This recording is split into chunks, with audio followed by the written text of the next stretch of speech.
یہاں کسی کی جرت ہے بول سکے, طاقت ہے کسی کی, لیکن انہوں نے اپنے آپ کو پیش کیا, سامنے پیش کیا اپنے آپ لوگوں کے سامنے. 2 مال غنیمت کی چادریں بانٹ رہی ہیں, سب کو ایک ایک ملی ہے. فاروق اعظم جمعہ پڑھانے آئے تو اسی چادر کا کرتا, اسی کی تامت. لوگ کھڑے ہو گئے, عمر بتا تو نے 2 کیوں لی؟ یہ انصاف ہے, یہ عدل ہے, کیوں لی 2؟ حضرت عمر کہنے لگے میرا بیٹا جواب دے گا. عبداللہ بن عمر بولے, کہنے لگے ابا جی کے کپڑے بڑے پرانے ہو گئے تھے, میں نے اپنے حصے کی بھی اپنے ابا جی کو دے دی ہے. دیکھیں نا, یہ انصاف میرے نبی پاک نے کیا ہے, صحابہ نے سیکھا ہے. میں اور آپ تیار نہیں, ہم تیار نہیں انصاف کے لیے, ہمارا مزاج نہیں انصاف کا. ہمیں خود بہت سارا آگے پیش ہو کے رنگ دکھانا پڑے گا, اس کے لیے ہماری تیاری نہیں. اس لیے ہم حکمرانوں کو گالی دے کے چپ کر جاتے ہیں. اس لیے ہم وکیلوں کے کہتے ہیں بکتے بڑا ہیں, جج بکتے, یہ باتیں کر کے ہم خاموش ہیں. ہم پیش نہیں کر پا رہے, ابھی تک ہم اپنے آپ کو کھڑا نہیں کر پا رہے کہ ہم سے مطالبہ کرو انصاف کا, کھڑا نہیں. حضرت سیدنا علی المرتضی شیر خدا رضی اللہ تعالیٰ عنہ فرماتے ہیں, بدر کے لیے جب جا رہے تھے تو سواری ایک تھی, سوار 3 تھے. ایک سواری اور سوار 3. فرماتے ہیں نبی پاک صلی اللہ علیہ وسلم نے فرمایا 3 کٹھے نہ بیٹھنا, 2 بیٹھے, سواریوں کو تکلیف ہوتی ہے. قربان جاؤں, کیسا رسول دیا ہے جو جانوروں کے حقوق کا بھی خیال فرماتے ہیں صلی اللہ علیہ وسلم. فرمایا 2 بیٹھے. حضرت علی کہتے ہیں پہلے میں اور نبی پاک صلی اللہ علیہ وسلم بیٹھے, اور تیسرے ہمارے ساتھ ابو درداء رضی اللہ تعالیٰ عنہ. فرماتے ہیں جا رہے تھے بدر کے لیے, پہلے میں اور حضور بیٹھے, پھر نبی پاک اور ابو درداء بیٹھے. فرماتے ہیں پھر نمبر لگ گیا میرا اور ابو درداء کا, اور مصطفیٰ نے گھوڑے کی لگام تھامی تو حضرت ابو درداء تڑپ اٹھے, کہنے لگے علی نہ طبیعت مانتی ہے, نہ ادب مانتا ہے, نہ عشق مانتا ہے, تو اس طرح کر, میں تو چھوٹا ہوں, آپ کہیے رسول پاک سے, آپ ہر لحاظ سے بڑے ہیں, آپ عرض کیجئے کہ حضور نہ ادب مانتا ہے, نہ عشق مانتا ہے, نہ پیار مانتا ہے, نہ تقاضا ہے, مہربانی کرے آ جائیں. حضرت علی ہاتھ باندھ کے عرض کرنے لگے محبوبہ ٹھیک ہے, باری آپ کی پیدل چلنے کی ہے, پر مہربانی کریں, ادب پیار اور محبت مجبور کر رہی ہے. تو حضور نے فرمایا علی چپ کر, میں عدل نہیں کروں گا تو لوگ عدل سیکھیں گے کیسے؟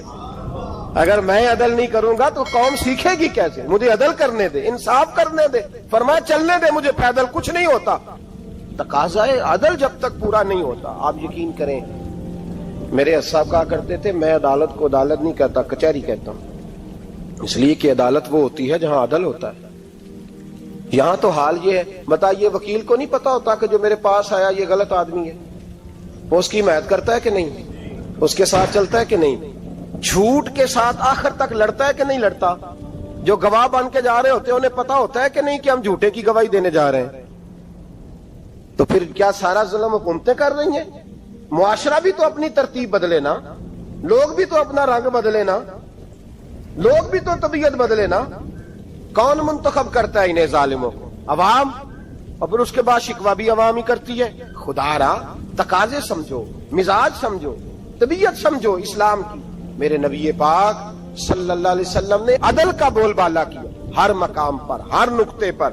رسول پاک صلی اللہ علیہ وسلم نے عدل عدل اور عدل کی آواز بلند فرمائی. کوئی مقام ایسا نہیں. آپ پڑھیے کتابیں, اگر ایک کلمہ پڑھنے والے اور یہودی کا فیصلہ آیا ہے اور نبی پاک صلی اللہ علیہ وسلم نے یہودی کو حق پہ سمجھا ہے, تو نبی پاک نے یہودی کے حق میں فیصلہ دیا. وہ منافق بگڑ گیا ہے, حضرت عمر کے پاس گیا ہے, لیکن حضور نے فرمایا جہاں جاتا ہے جا, فیصلہ وہی کیا جائے گا جو عدل پہ مبنی ہوگا. میرے رسول پاک علیہ الصلوۃ والسلام کے صحابہ کے قریب دنیا داری آ سکی نہیں آئی. حضرت ابو بکر صدیق نے پانی مانگا تو لوگوں نے دودھ دیا, فرمایا پیچھے کرو. ابو بکر نے نعمتیں چھوڑ دیے. اب ابو بکر وہ والا کام کرتا ہے جو رسول پاک نے کیا ہے. فرمایا نہ دودھ شاید پیش نہ کرو, جو مانگتا ہوں بس وہ دو. حضرت ابو بکر صدیق نے بڑے مالدار تھے. حضرت عمر فاروق رضی اللہ تعالیٰ عنہ کے پاس صحابہ کرام جمع ہو کے آئے. کون سا ایسا شخص ہے جس کی تنخواہ میں اضافہ ہو جائے؟ تو لوگ کہتے ہیں نہیں مجھے نہیں چاہیے. پر ہم نے وہ لوگ دیکھے ہیں, حاجی صادق صاحب کو مسجد والوں نے کہا 1000 روپیہ تنخواہ بڑھانی ہے, تو حاجی صاحب کہنے لگے میرا بڑا سونا گزارا ہوتا ہے, مینوں نہیں بڑے نے. حضرت سیدنا عمر فاروق رضی اللہ صحابہ اکٹھے ہو کے گئے, کہنے لگے عمر حضور کے زمانے میں بظاہر غربت رہی, جناب صدیق اکبر کے زمانے میں غربت, اب تو بڑی ریل پیل ہے, بحرین سے لاکھوں کا مال آتا ہے. آپ کو بڑے بڑے سفیر ملنے آتے ہیں، پر آپ وہی پرانا کرتا اور وہی تامت جو کئی جگہ سے سی آپ نے، کئی جگہ سے پھٹی. اور حضرت عمر ایک دن عید کی نماز پڑھانے گئے تھے تو ننگے پیر ہی چلے گئے. لوگوں نے کہا جوتا، فرمایا ٹوٹ گیا تھا یار، پہننے کے قابل نہیں تھا. فرمایا ننگے پیر آ گئے ہو، لوگ کیا کہیں گے؟ فرمایا چھوڑو، عمر کے پاؤں ننگے ہیں لیکن عمر کے کردار میں تو کوئی شک نہیں نا، پیر ہی ننگے ہیں نا، کیا ہوا؟ چھوڑو اس بات کو. کوئی پیار نہیں دنیا داری سے، دولت سے، کوئی چکر ہی نہیں. حضرت سیدنا عمر فاروق رضی اللہ تعالیٰ عنہ کو صحابہ نے کٹھے ہو کے کہا، یہ ہے امت کے بیدار ہونے کے طریقے جو عرض کر رہا ہوں. کہا جناب آپ اب بڑا مال غنیمت ہے، اور جس طرح ہر صحابی کا حصہ ہے آپ کا بھی حصہ ہے، تو ایک نیا کرتا ہی ڈال لیں آپ خرید کے. اب جب مشورہ ہو گیا صحابہ میں تو کہنے لگے عمر سے بات کون کرے گا؟ نیا کرتا پہننے کی عمر سے بات کس کو برا لگتا ہے جی؟ نیا کرتا کون بات کرے گا؟ حضرت سیدنا علی المرتضیٰ کا انتخاب ہوا. کہنے لگے مولا علی کی بڑی عزت کرتے ہیں، ان سے بڑا پیار کرتے ہیں، ان سے بات کرتے. تو حضرت علی کو بلایا گیا، عرض کی حضور مہربانی فرمائیں. حضرت عمر سے کہے نئے کرتے کے لیے. آپ فرمانے لگے عمر میری بڑی قدر کرتا ہے، بڑی بات سنتا ہے، پر یہ والا کام نہیں میں عمر سے کہہ سکتا، یہ کسی اور سے کہو. تو کہنے لگے آپ رہنمائی کر دیں، کس کو کہیں؟ تو جناب علی المرتضیٰ فرمانے لگے اگر حضرت عائشہ صدیقہ سے کہو گے تو عمر فوراً مان جائے گا، وہ مومنوں کی ماں ہیں. صحابہ حضرت عائشہ کے پاس، اماں جی عمر کو بلائیں، ان کو کہیں بڑے بڑے سفیر آئے ہوتے ہیں، وہی پرانے کپڑے پہن کے بیٹھ جاتے ہیں. اللہ اکبر. حضرت عائشہ نے پیغام بھیجا، فرمایا عمر کو بلاؤ. عمر فاروق دوڑے ہوئے آئے، پردے کے پیچھے حضرت عائشہ کے پاس گھٹنوں کے بل. اماں جی دیر تو نہیں کر آیا میں آنے میں؟ حکم ہو. حضور کے گھر سے پیغام آیا، بڑے بڑے سفیروں کو چھوڑ کے بھاگے. حضرت عائشہ صدیقہ کہنے لگی عمر، امید کرتا ہوں آپ حضرت کی یہ بیان اچھا لگا ہے تو ویڈیو کو لائک کریں اور چینل کو سبسکرائب کریں. ملتے ہیں کسی نیکسٹ ویڈیو میں، جب تک اپنا خیال رکھیں. السلام علیکم ورحمۃ اللہ وبرکاتہ.